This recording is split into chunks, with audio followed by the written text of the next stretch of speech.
We're going to Ronnie Scotts. What are you doing there? The Late Show. How late is it? Pretty late, yeah. So yeah, it starts at 11:15, I think, till about 3 o'clock. Yeah.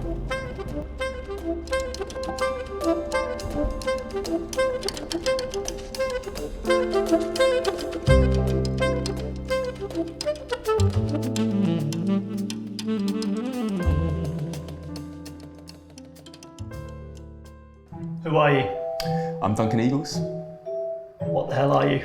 What the hell? I'm a saxophone player. Can you give a brief description / summary of how you make your living as a musician? Well, yes. So, yeah, I make my living mainly by playing the saxophone.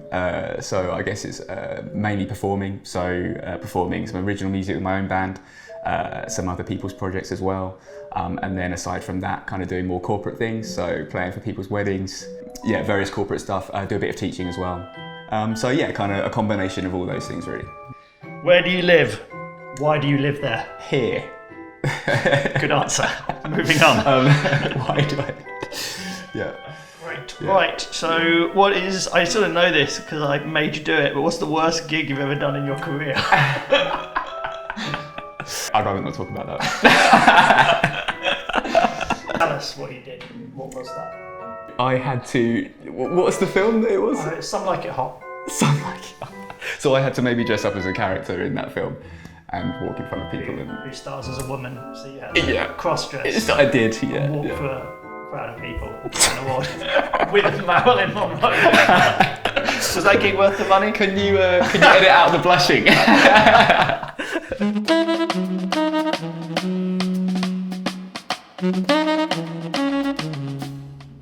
Who's the most famous person you've ever played with? Dan Redding? Dan Redding's on there, yeah. Top 5. The most famous person? I don't know. I did a track on George Ezra's new album. Did you? Yeah, he's quite famous. What track did you do on George Ezra's album? Oh man, I can't remember what it's called. This is not. The kids are gonna love this. I don't know what it's called. I can't remember what it's called. But yeah, it's like kind of layered saxophones. So I did like tenor, soprano, alto, baritone. Paddy kind of stuff, yeah. So if you played it to me, I'd recognise it. But yeah, we'll look it up. I suppose I remember when I was at school and then I started playing the saxophone. I guess I got into the saxophone because I didn't really listen to jazz or no one in my family was into jazz music that much. But I just remember it that there was a big band at the school that would always do tours. I must have been like 15 and they were a saxophone short. So the music teacher just told me to get a saxophone and then he taught me the parts and then I could go on this tour, which was a European tour. And so yeah, I remember being like 15 or 16 and it was wicked. So, you know, like lots of drinking, just out in Europe on my own, like playing loads of people. Yeah, it was just really fun. And so then as I kind of got into it, and then, you know, the desire to improve and learn. And I just remember just wanting to make that my living. So being able to do, to kind of, to have a living and do what I loved doing, which was playing music. So in that case, in that aspect, I am doing that. When you're young and the way that you think about things, it's kind of really idealistic, isn't it? There's stuff and responsibilities and things about life as you get older that you just don't think about when you're that age. So yeah, I would say it's quite difficult. So London, I think, is like a difficult city to be an artist and live in. It's just very expensive, and the environment seems like there's less gigs now, and it is kind of getting difficult. So it's hard, yeah. I mean, I think. The optimism does go like the further into you get, you know, and the realism kind of kicks in. But what do your friends who have normal lives and jobs think of what you do? Yeah, they're pretty funny.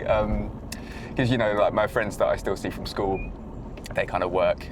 They work in London, like construction, you know, in banking and stuff. So they have their salaries quite outrageous. So we have some funny conversations. There's one I remember, where we were talking about savings accounts. Yeah. And, it's kind of fairly quiet about that situation. And the look on my mate's face is like, comes to the realisation that I don't have a savings account. It was just like... What is the best thing you've ever done in your career? I think that was that gig with you in the south of France when we dressed up. Thing you've ever done. What is the best? The best thing I've ever done.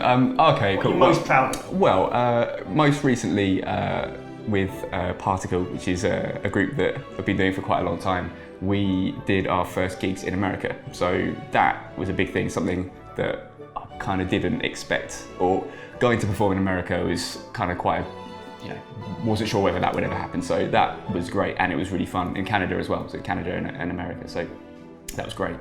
So that's up there with the best thing. Doing the gig in Dubai with Ollie Howe and the Quincy Jones thing, opening the Quincy Jones Club. That was, I'm not sure gigs will get any better than that as far as just, ridiculous amount of puddings.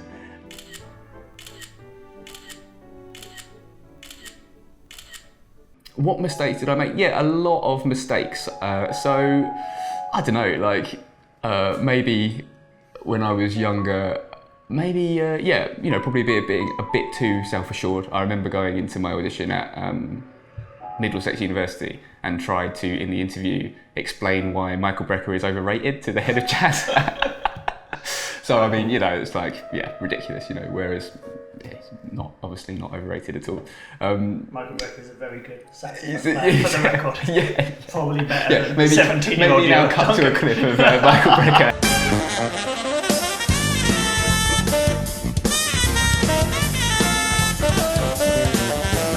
Yeah, right. Yeah. Okay.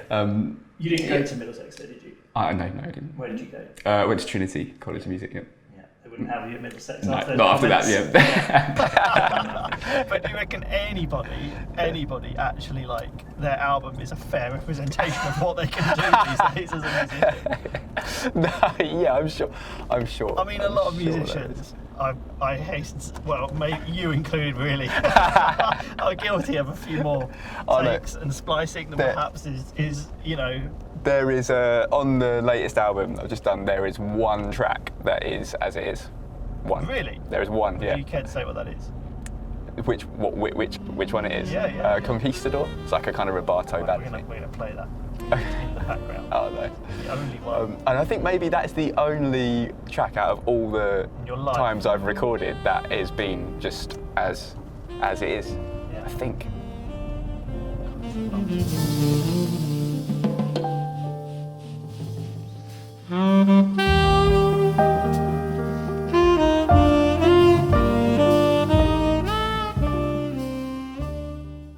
There's some musicians that I work with that are pretty nuts, I'd say. And then there's also there's loads of really beautiful people, really friendly, lovely people that just are really genuine. So I think you get them all. I think you get them all in arts. Yeah. Oh wow, yeah. Well, from my experience of doing those gigs where the football's on and you have to play some jazz. They're probably really annoyed at the music if they want to watch the football. How people that have no interest in jazz music perceive jazz music, I can't imagine what they must think of it, really. Yeah.